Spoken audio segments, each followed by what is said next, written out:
That's how it starts. With a rhetorical bomb hurled into the center of the WNBA, not with a whistle or highlight reel. Known for her perseverance on the court, Sophie Cunningham recently accomplished something unexpected. With a few incendiary remarks, she set the league ablaze. "You're a moron if you don't believe Caitlin Clark is the league's face. It's not a shadow."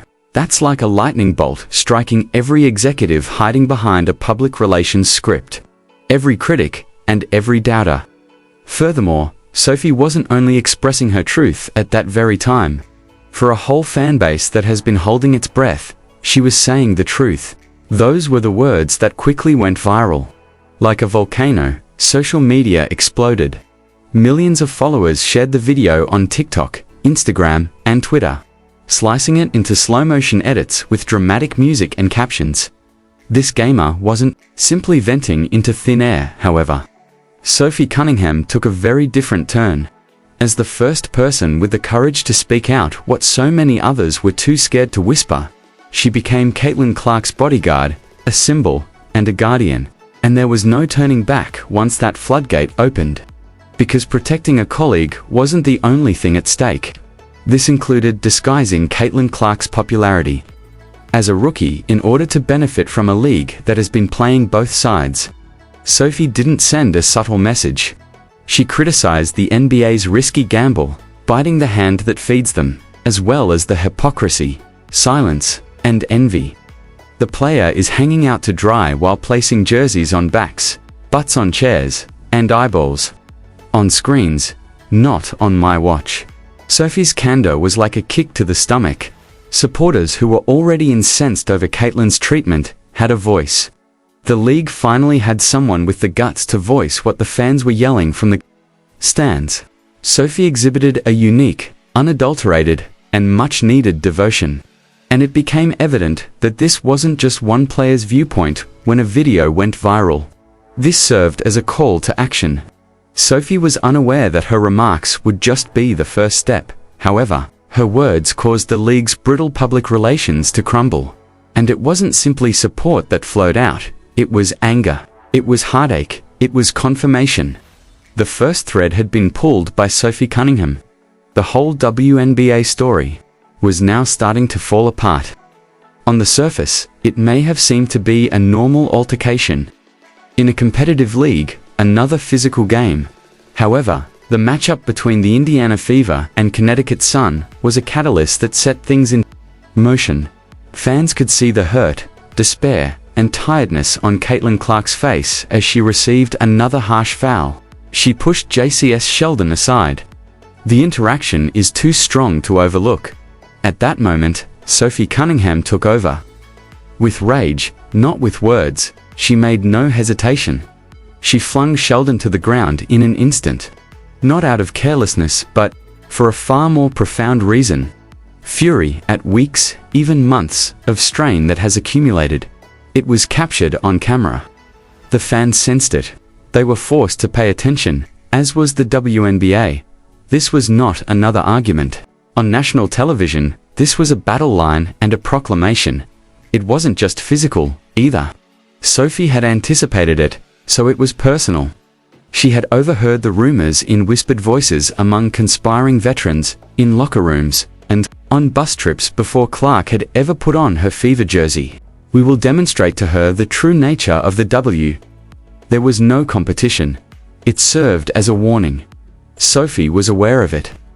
She didn't dismiss it. However, in contrast to the rest of the league, she recalled those discussions and didn't say, "It's just the way it is." And she thought of them as Clark was repeatedly pushed until something inside of her broke. Sophie wasn't responding to a single infraction. She was reacting to a society, a campaign, or a systemic illness. She also made herself into a symbol in that one play. Not just a WNBA player anymore.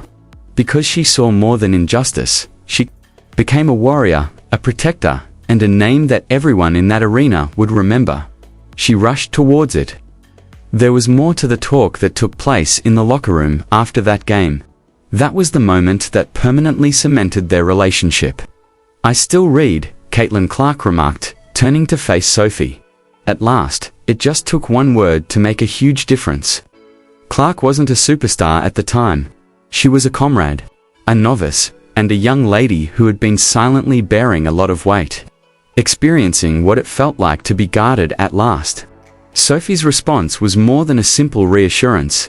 "I got you." It was a pledge, a contract that was hurriedly signed. It was a moment that strengthened their bond, changed the dynamic of their squad, and brought the Indiana Fever closer than before. And it was felt by everyone in that locker room. Something had changed. Something had emerged. This was no longer about ex-partners and O's. This has to do with honor, respect, and family. From then on, everyone understood that you had to deal with Sophie before you could come for Caitlin. It is now an unwritten, unbreakable new rule. The fans also witnessed it. There was more to it than simply post-game statements and viral videos. It was evidence that someone had at last taken a stand. That Clark wasn't by himself, even though the league remained silent. There was more to it than that moment in the locker room. It marked the start of a movement. Sophie wasn't finished, however, by no means. The league itself is her next aim. Like a buzzsaw, she ripped through the WNBA's well-maintained exterior, revealing a system that takes advantage of its players while deserting them when pressure mounts. Her rage was precise and surgical, and she didn't hold back when she spoke. She attacked the executives, the referees, and even the Fever president. Sophie identifies the cries made by supporters during the season. Caitlin Clark is fouled in a unique way. As if on cue, the referees keep averting their eyes when opponents strike her late, yank her shirt, and push her on screens. "If that were me, I'd be kicked out," Sophie said plainly. But for Caitlin, no whistle, no protection, no justice. Sophie chuckled when she was fined $900 for her acts. She said, "Our fines are a joke," because she saw defending Clark as a burden. It was a responsibility. League politics couldn't keep her quiet. No more, because this is the truth. The WNBA is in a good position. More people are paying attention to it than before. One player is the foundation for all of it: more fans, more press, more money. Additionally, the individuals who profit from her are also the ones who allow her to be beaten up repeatedly. When Sophie saw it, she pointed it out. And she spoke out when no one else would. Clear, loud, and unrepentant. "You're a moron if you continue to deny that Caitlin Clark is the WNBA's face." It wasn't offensive. It was a blast of truth.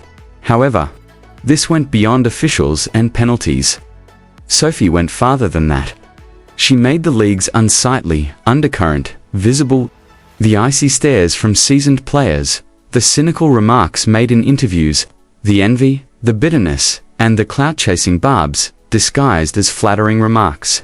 Sophie described it as self-destructive, poisonous, and trivial. She omitted names. She was not required to. It was intimate. That kind of fire cannot be faked. Furthermore, that type of belief cannot be created. In that tumultuous moment, she heard her mother's voice. And that line, piercing, undeniable, became a slogan for movement. Fans started using on signs, in tweets, in protest. It wasn't just about Clark anymore. It was about every young athlete who might one day walk into this league expecting support and finding silence. It's a fire-lit boundary etched into the hardwood. Step across it, and you'll find out real quick. Caitlin Clark isn't alone anymore.